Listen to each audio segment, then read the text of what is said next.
What's up, guys? New video here on how to use LinkedIn to generate over 50 calls a month. This is something I'm using for Purplify, my agency that I grew to half a million a month. And LinkedIn and Instagram and other social platforms are such a vital piece of the puzzle in order to get enough interest and demand for your agency. So I'm going to go through everything like best practices, how to set everything up, but also what to do in terms of writing content, what to do in terms of taking those people that are interested and turning them into a call, turning them into a client. We'll go through everything. So in this video, you'll literally have a playbook to how to set it up, and you can either do it yourself or you can get a team to help you with every part of it. All right, let's dive in. So first of all, before we get into the nitty-gritty of optimizing the profile, let's talk about why you even want a LinkedIn profile in the first place. A lot of the brands that you want to work with, they are on LinkedIn. That's number one. Number two, a lot of the efforts you're making in other areas like, let's say, cold email or ads, they're going to do background checks on you. Like, that's just how it is. And LinkedIn is one of the first places where they will research who you are, what your business does, and so on. And if you don't have a great profile that actually tells the right story, that's going to be seen as a red flag. So building trust and credibility is a huge factor, right? And I write it here as well, how building trust and credibility is done by, number one, showing you're an expert in your field. Number two, showing that you have repeatable, outstanding client results. Number three, that you have tons of public displays of satisfactions, clients that are happy, testimonials, and so on. Four, that you are a trendsetter and a first mover in your field. This is really key. They want to see they're working with someone who is top of the line in their field.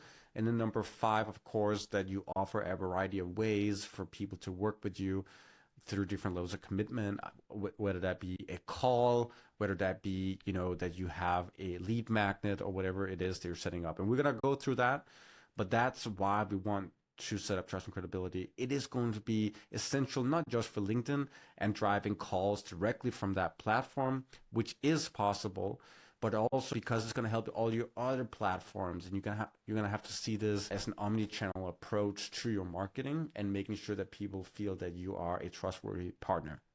So the first thing you want to do when you start setting up your LinkedIn is, of course, you want to think about content. Content is going to be the meat on the bone. It's going to give them a good sense of who you are if you know what you're doing. And if we're going to establish trust and also in all these different fields, we got to have different content pillars and we got to post consistently. So I recommend that you simply take all these different topics, put it into a Google Sheet and write tons of content for every single pillar and post every single day of the week. Now, that's a lot of work, and some of you guys might say, I don't have the time to do that, and that's totally fine, but you still have to do it. And so I recommend that you get a ghostwriter if you don't have the time to do it. So that's really, really key here. And there are tons. You can find them on Upwork. I've gone through a lot. I don't really think that there's a lot of good ones out there, but I found a few that I like. Feel free to reach out if you want a recommendation as well. So the content is a fundamental pillar. And besides that, we need to look at the optimization of the entire profile. We'll dig into that now.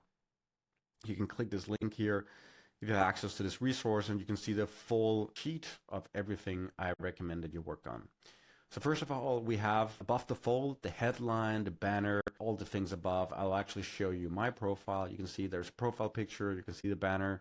You can see the description. These are three really, really fundamental things. That's what people look at when they see your profile.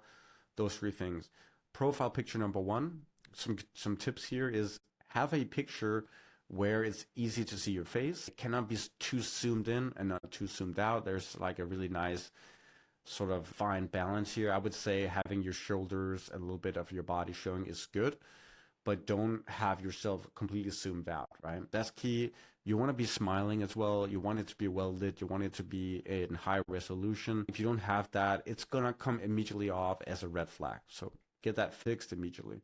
Then you got the banner. You can use the banners in so many ways. We're split testing it all the time. Right now we're trying one where we're focusing on describing how big the return on investment will be after 6 months of work. And we have a description in here, which is key because it shows the brands what you're doing and, who do you work with and what it is that you do for them. So we work with e-com brands and we do SEO ads and emails. So that has to be clear. And then there's a bit of social proof as well. So make sure you get a really dialed in description. You can use this as a base, but then change it to whatever it is you do for different brands. That's number one.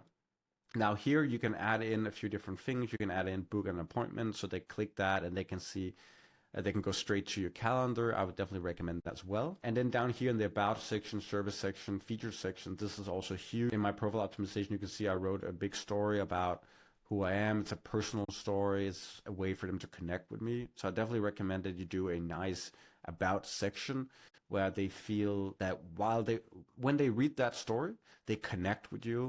They think that you have the expertise and you also have the empathy to understand what they're going through as an e-com brand or whatever you're servicing.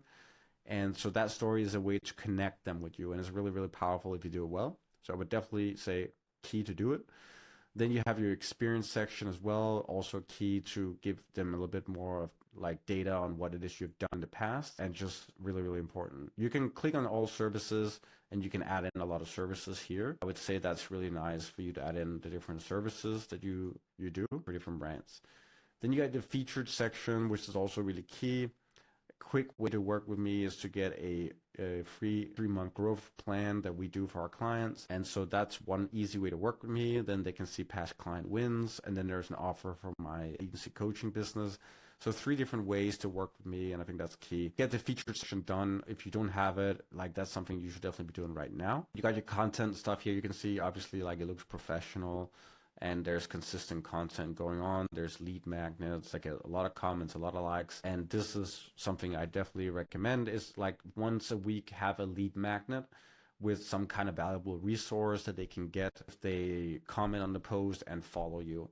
Because that's going to be basically a lot of hand raisers, people that might be interested in working with you. And that will really allow your team to come in and say, hey, here's the resource. And by the way, are you completely satisfied with your business, or would there be any room for improvement? And then you could say like, are you happy with your ads? Are you satisfied with your ads? Are you satisfied with your email? And then if they say, no, I think there's room for improvement, you can come in and say, why don't we take a look and do a full audit for you so you can see where you might be missing out on things. So that's a really good segue into getting someone on a call. And that's how we set calls from LinkedIn. It's really, really powerful. Obviously, you got your bio. This is pretty self-explanatory. You can put in your education as well. Those things need to be filled out. And in your experience section here, this is where people don't really write anything. But you can actually add in a big, nice story about like achievements and things you've done in your business. So I definitely recommend filling that out. And that's what I have under the experience section here as well. It's really, really key. Guys, that's how you set up your profile. We talked about the content. We talked about everything you need to do to set up your profile. Like hand raisers is a piece of content I think you should do every week. This is what I call lead magnets. This is where you post a piece of content with something that people would love to have. And in order to have it, they have to comment on the post or follow you. Now, if you have one of those every single week and they go semi-viral, then you're going to have a lot of opportunities to basically convert those people into calls for your business. So definitely make sure that you get that done every single week. And as I said, if you don't have time to write all this content yourself, then make sure to get a ghostwriter that can do it. Usually they'll interview you for about an hour per week or bi-weekly, and that's going to be enough for them to write all the content. I do that myself, and it's been a game changer. So that's the content part. The post optimization part is to make sure that obviously you get a setter flow going. And if you're completely unfamiliar with that, it means that someone will actually have access to your LinkedIn and will start creating conversations with potential leads in there, people that are engaged with your content, people that followed you, people that send you connection requests, people that, yeah, as I said, like commented on the content here, are potentially interested in working with you, and you're leaving money on the table by not starting those conversations because they've already taken their first step towards you. So there's a much shorter path towards them actually saying, yes, I want to jump on a call. And we can see from the data that the ones that end up being clients of ours are actually usually followers that read some of our content, followed us on YouTube, or basically have been around our different social media platforms for a while, and then decided like I'm gonna decide to work with them now because I think their content is really good and know